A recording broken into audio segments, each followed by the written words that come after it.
yaranır. Совершенный vidin yaranma qaydaları var. Məsələn, birinci qayda, ilk qayda. Ön şəkilçi, yəni pristavka ilə yaranır. Əsas несовершенный feilin əvvəlinə pristavka gəlir və совершенный feilə çevrilir. Məsələn, görürsünüz burada pisать, yazmaq, napisать, yəni yazmaq, совершенный vid. Deməli, совершенный yaratmağın qaydalarından birincisi oldu. Ön şəkilçi qaydasıdır.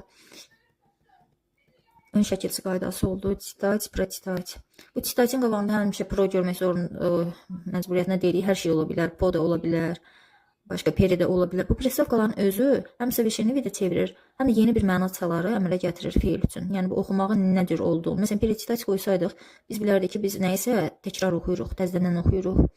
Protitать qoyanda nəyisə, yəni yarımçıq, tam səhvli oxumuşuq da o mənadadır.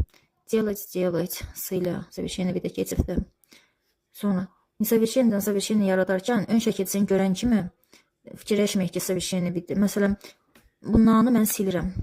Pisать sözü var burada. Yəni pisать yazmaqdır. Napisать da bilir ki, yazmaq. Əgər leksik baxımdan məna əlaqəsi varsa dəqiq, o zaman bilin ki, bu ön şəkilçidir və совершенный vid yaranıbdır. Bəzən sözün kökü də ola bilər. Məsələn, belə bir şey deyim. Baxın.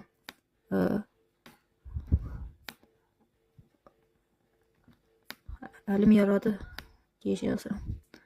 Покупать sözü. Bəzi uşaqlar, yəni yaxşı bilməyən uşaqlar, покупать görürlər, deyirlər, po pristavkadır, совершенный viddir. Uşaqlar, kupać deyə bir söz yoxdur. Ən azından kupać deyə bir söz yoxdur, kupiç bilirik, amma kupać deyə bir şey yoxdur. Ona görə bu uşağın tərkibidir.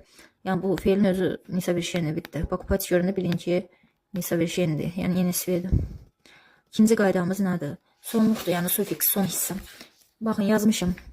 Feilin sonunda a-ya sonluğu var və i-yə keçir. A-ya sonluqlu feilin i versiyası varsa, bilin ki, ya ilə olan несовершенныйdir, i ilə olan isə совершенный viddir. Məsələn, проверять, baxın, ya ilədir.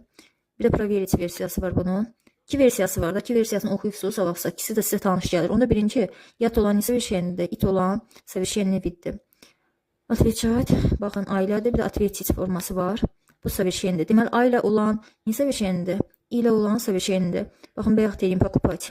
A, kupить, i. Qabağındakı po gedir düzdür, amma yenə də a-dan niyə keçir qaydasına aid. Ən çox düşənlər, imtihanda ən çox düşən söz решать, a ilə, решить, ilədir. Deməli, ikinci qaydamız nə oldu? Əgər mən a-ya sonluqların, i versiyalarını bilirəmsə, a-ya ilə olanlar несовершенныйdir, i ilə olanlar isə совершенный viddir. İndi bəlkə də beyninizdə belə bir sual var ki, bu feillər niyə cüt-cütdür? Bunlar zamanlarla bağlıdır ən çox. İndi əsas bu strukturu bilək, sonrası hasandır. Əsas bunları bilmək.